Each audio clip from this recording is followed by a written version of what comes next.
To me, electricity was and is probably the biggest single technical opportunity to improve the quality of life. Well, EPRI was created really as an alternative to the government.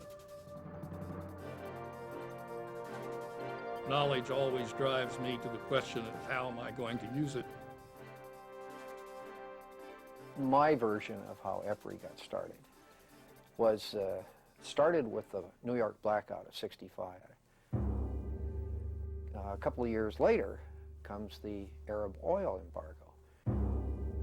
And then along came the Environmental Protection Act. A whole set of regulations that impact upon energy. And suddenly the problem was a national problem, and so of course Congress wanted to take a good look at it. I think the first person in the industry who really cranked up on the idea of EPRI was Sharon Harris. And Sharon was joined by a group of others, including Frank Warren. But they saw this problem of governmental intervention coming and said to themselves, you know, we better put an organization together or the government will take over a big piece of our business. Sharon Harris happened to read an article in a magazine that had been written by Chauncey, and here was classic Chauncey Starr coming out in that article. Assertive, positive, and with a program that sounded exactly like the thing Harris had in mind. That is, it ought to be possible to look at energy more broadly as a societal thing and develop policies that ultimately have societal benefits. There is no model for EPRI. EPRI was my own creation.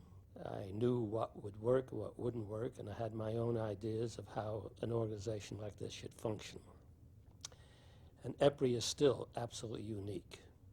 There is no organization in the world that has the system of taking science and technology and putting it to end use like EPRI has. And there's no other organization that's been as successful as EPRI. I can remember in the early days when we'd have anywhere from 10 to 15 people in here, we had more candidates than we actually had employees, and just the physically moving them around the facility, making sure that they were treated a little bit like we knew what we were doing around here was a challenge. I'm employee number 52. I walked into building 1.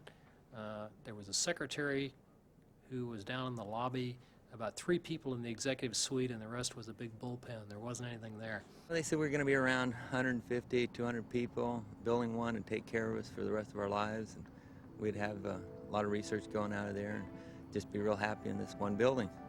I've seen it grow from those 13, 22 people that came to work in September of 1973 up to about 760 people that we have here on site now.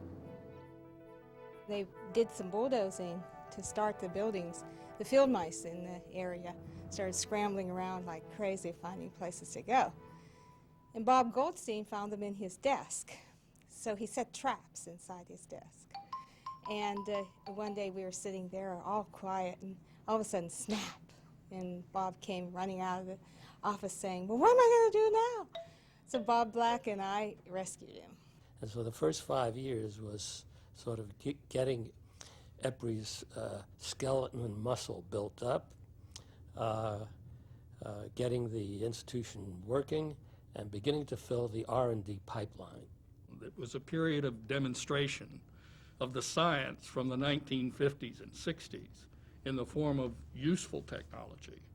One of the things that the board requested of us, and me and for sure, was that we develop technology that they could use and buy with confidence.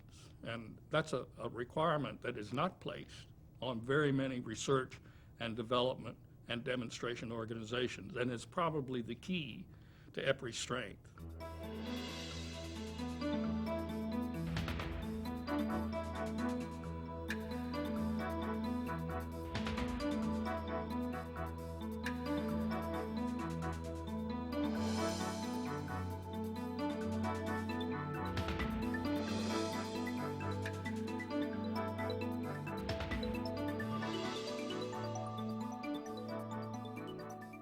Water was the most important of the projects that we undertook in this area, and it was the biggest commitment that EPRI made to the new technologies for the first 10 years of its existence. Environmental concern, biotechnology, genetic engineering, computers. If I were to look ahead, the next decade, I think this is going to be the decade of delivery.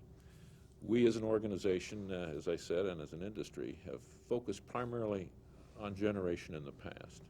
We'll not take our eye off of that in the future. But the exciting development to me is our ability now to begin to integrate all of this generation, big plants, fossil plants, nuclear plants, with smaller dispersed generation, combustion turbines, combined cycles, and I think eventually fuel cells, certainly the renewable mix. And to do it electronically so that we can really accommodate growing complexity in terms of connections to the grid. More people producing it, more people using it, some doing both, and all wanting to do it at the same time. I think that's going to be exciting.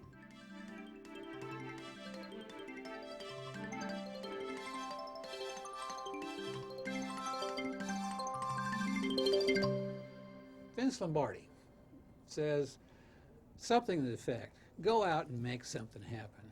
Chauncey Starr told us 20 years ago to go out and make something happen. We've been doing that for the last 20 years. And I insisted that we give the whole story, the pros, the cons, the black and the white.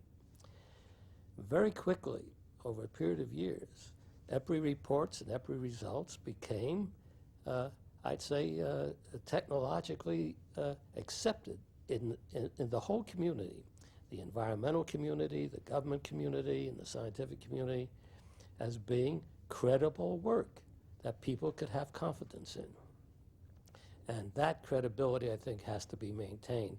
And I'm happy to say that all the succeeding presidents and the EPRI staff, as far as I know, have had the courage to take that position. This is, to me, a philosophic creed that goes right into the soul of EPRI, and it must never get lost.